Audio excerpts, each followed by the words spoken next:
So today I picked up a couple of magazines.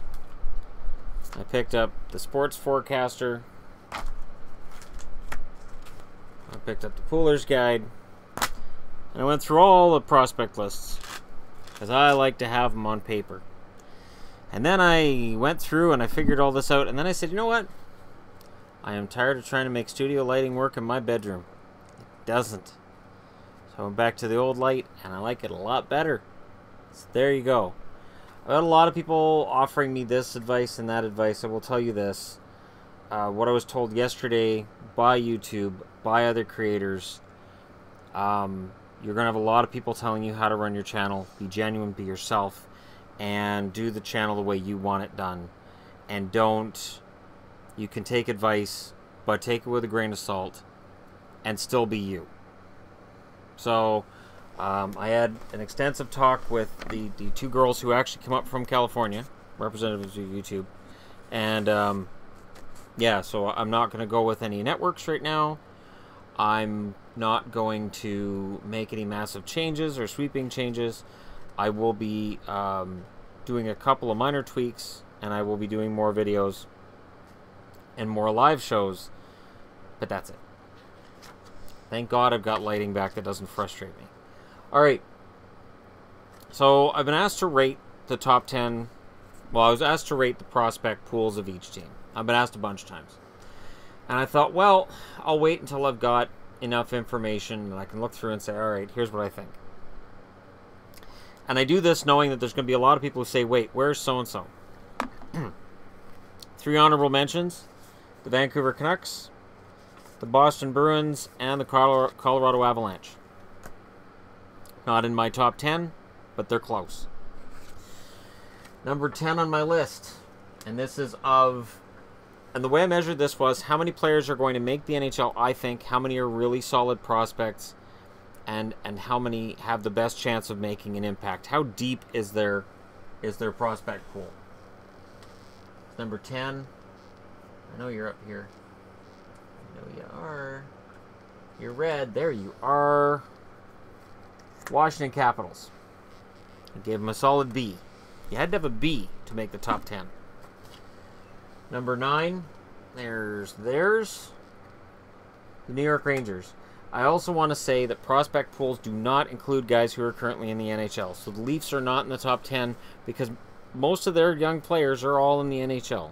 This is of players who are not yet in the NHL, still have rookie status, and or are currently in a state of flux with their careers. They're not quite NHLers. Maybe they're going to be like guys who are in their early 20s, and maybe their careers have backtracked, this kind of thing. Number 8. There they are. The Ottawa Senators. There's a lot to like with Ottawa's current crop of prospects, so they're there. Number 7. This is one of those things too where it's like, do I have all of them up here? I better have all of them. It's Buffalo. The Buffalo Sabres have a very solid, deep pool of prospects right now. Number 6. And I think these guys will drop out of the top 10 next year because I think a couple of theirs are going to make the team. And that's Dallas. I still like Dickinson. I still like Jason Dickinson. I still think he's going to be an NHLer. I don't think he's going to be a big scoring NHLer or, you know, a top 6 player, but I still think he's going to make it. Number 5. There they are.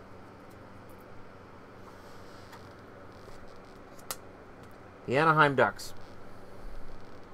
Proving that there's no bias in how I do this. The Anaheim Ducks are number 5 for me. Some really, really great young prospects. Some really, really good players coming up in their system, and I'm very excited about their future. Number 4, and is it up here? I don't think it is. Nope, I don't see it. Alright, so that's one that's missing. New York Islanders. The Islanders have a lot of very good prospects. As you can see now, we're into B+. This is really, really solid. Only one team got an A from me because I'm a tough marker. Number 3, Yeah, I knew these guys would be up here. The Philadelphia Flyers. Flyers fans are very excited about their future, and so they should be. There's a lot to like there, especially on the blue line. There's a lot of very good players, and I really think that of the teams on this board, I think Philly's got a very, very bright future. Anaheim's going to be frustrating because just when we see guys like Getzlaf, Perry, and Kessler falling apart, you could see Steele and Jones coming in and just taking over where they left off. Absolutely. Sam Steele, Max Jones, absolutely could do it. Number 2. Oh yeah, I know they're not up here because I looked for them last time. Minnesota Wild. Minnesota has a fantastic prospect pool. There's some guys in their 30s in their top 6, and you might go, oh, well, maybe Minnesota's not going to be there much longer. They will be. And they've got the right coach to get the best out of its players, and at least in the regular season. I mean, Boudreau's going to be criticized in the playoffs until he gets a team out of the second round, but right now Minnesota's in a good spot. They really are. So number 1, and this really shouldn't be a surprise to anybody. Really shouldn't. Arizona can clean house.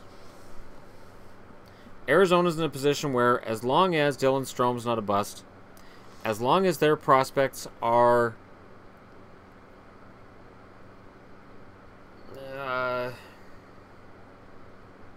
I mean, somebody's going to fall apart.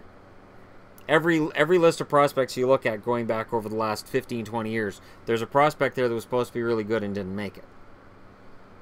But Arizona, if their prospects pan out, and with some of the young players they have in their roster, Arizona's absolutely in a really good position going forward.